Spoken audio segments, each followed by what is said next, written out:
সাম্প্রতিক সময়ে দেশে বিরাজমান পরিস্থিতিতে আইন শৃঙ্খলা নিয়ন্ত্রণে 53 বিজিবি কর্তৃক আমাদের দায়িত্বপূর্ণ সীমান্ত এলাকায় বিশেষ টহল, অতিরিক্ত চেকপোস্ট এবং গোয়েন্দা নজরদারি বৃদ্ধি করা হয়েছে। এর প্রেক্ষিতে আজ 23 ডিসেম্বর 2025 তারিখে চাঁপাইনবাবগঞ্জ সীমান্তের বিভিন্ন স্থানে অস্থায়ী চেকপোস্ট কার্যক্রম পরিচালনা করা হচ্ছিল। ঠিক এই সময় হঠাৎ আমাদের নিকট সংবাদ আসে যে সীমান্ত হতে 900 গজ বাংলাদেশের অভ্যন্তরে শিবগঞ্জ থানাধীন মোনাকাশা ইউনিয়নের রাঘববাটি এলাকা দিয়ে অবৈধ চলাচলকৃত কিছু বিদেশি অস্ত্র বাংলাদেশে প্রবেশ করতে পারে। পরবর্তীতে আমাদের কৌশলগত পরিকল্পনা অবলম্বন করে রাঘববাটি স্থানে সকাল 11:30টার দিকে একটি অভিযান পরিচালনা করা হয়।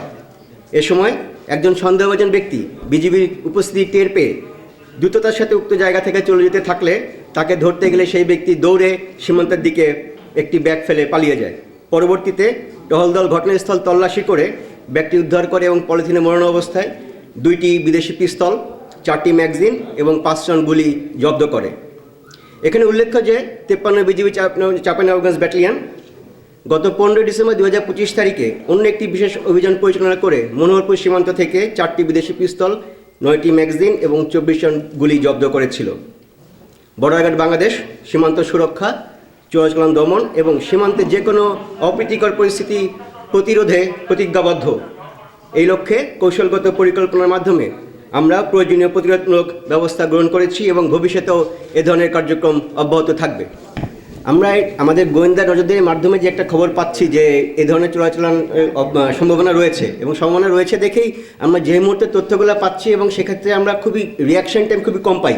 যে ক্ষেত্রে দেখা যায় যে আমরা খুব দ্রুততার সাথে ঘটনাস্থলে গিয়ে বেসিক্যালি এরা চোরা কারবারি, এরা ক্যারিয়ার মূলত আর কি, এরা মূলত ক্যারিয়ার। তো সেই ক্ষেত্রে এরা অনেক ক্ষেত্রেই ধরাছড়া বাইরে থাকে এবং এরা খুবই লাইট অবস্থায় থাকে, যে কারণে এরা দেখা যায় যে বিজিবি বা টহল দল দেখলেই এরা দ্রুত তাদের যে জিনিসটা থাকে সেটা ফেলে দিয়ে তারা দ্রুততার সাথে পালানোর চেষ্টা করে আর কি। প্রাথমিকভাবে একই ধারণা করছি, কারণ যেহেতু অলরেডি নির্বাচনের তফসিল ঘোষণা হয়ে গেছে এবং ঠিক তারপর থেকে আমরা গত 8 দিনে 6টা অস্ত্র এবং 13টা ম্যাগাজিন এবং 30 রাউন্ড 29 রাউন্ড গুলি উদ্ধার করেছি।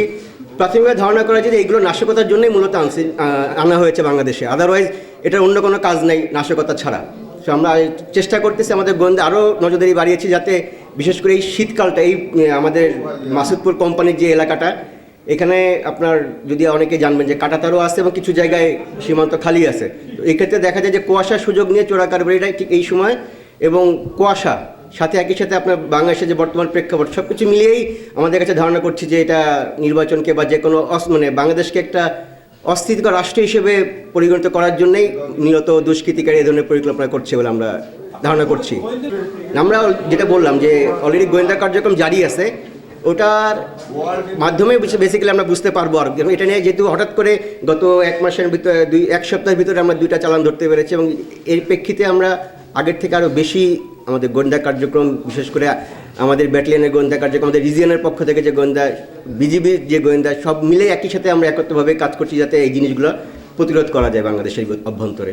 আমরা গতকাল দুপুর থেকে মূলত আমরা আমাদের টহল জোরদার বাড়িয়েছি এবং যেটা আপনারা এখন পর্যন্ত আমরা তল্লাশি কার্যক্রম আপনারা দেখছেন যে আমাদের বিভিন্ন সীমান্ত এলাকা এবং শহর এলাকায় তল্লাশি কার্যক্রম বেগবান আগের থেকে অনেক বেশি বেগবান হয়েছে।